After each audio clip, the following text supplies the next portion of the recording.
என்னடா தம்பி ஒரே சந்தோஷமா இருக்க, என்ன விஷயம்? ஒரு ஆய்வு அறிக்கையில அறிவாளிக்கு காதல் செட் ஆகாதுன்னு போட்டிருக்கானே. அதுக்கு இப்பதான் புரியுது எனக்கு ஏன் காதல் செட் ஆகலன்னு. ஏன்னா நான் ஒரு அறிவாளி இல்லைன்னா அதனாலதான் நமக்கு செட் ஆகல. மனசுல வெறுப்பேற்ற மாரி நான் எப்ப இருந்தாலும் பதில் சொல்லுவான். அத்தனை வருது, என்னத்தை அடிக்கிற கொள்றது. சரி சமாளிச்சு போயிரும். அது ஒரு செய்தியை கேட்டுட்டு வேறடா செய்தி.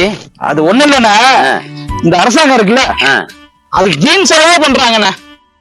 அப்படி என்னடா தம்பி வீண் செலவு பண்றாங்க? பல கோடி ரூபாய் செலவு பண்ணி நிலாவுல தண்ணி இருக்கான்னு சொல்லி ராக்கெட் விட்டு செக் பண்ணிட்டு இருக்காங்கண்ணா. பல கோடி ரூபாய் வேஸ்டா வேற ஆகுதுல்ல. என்னடா தம்பி இப்படி சொல்ற? டேய், இங்க இருக்க தண்ணிய வீணா சாக்கடை ஆக்கி விட்டாங்க.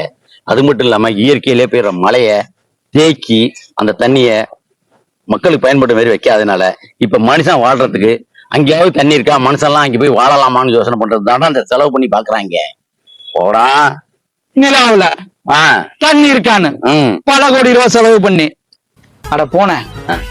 எங்க பாட்டியோட பாட்டி காலத்திலேயே நிலாவுல வடை சுட்டன்னு சொல்லியிருக்காங்க. சரியா? அந்த வடை சுடுறதுக்கு அப்ப தண்ணி இருக்குல்ல, வடை சுட்டாங்க.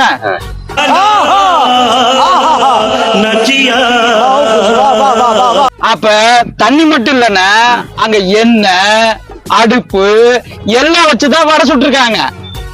ஜப்பான்கார என்னென்னமோ கண்டுபிடிக்கிறான், நான் எதை கண்டுபிடிச்சிட்டு வந்துக்குது பாரு. புரியுதா? இதுக்கு போய் பாயபோக்கி தண்ணியை கண்டுபிடிக்கிறேன்னு சொல்லி பல கோடி ரூபாய் செலவு பண்ணிட்டு இருக்காங்க.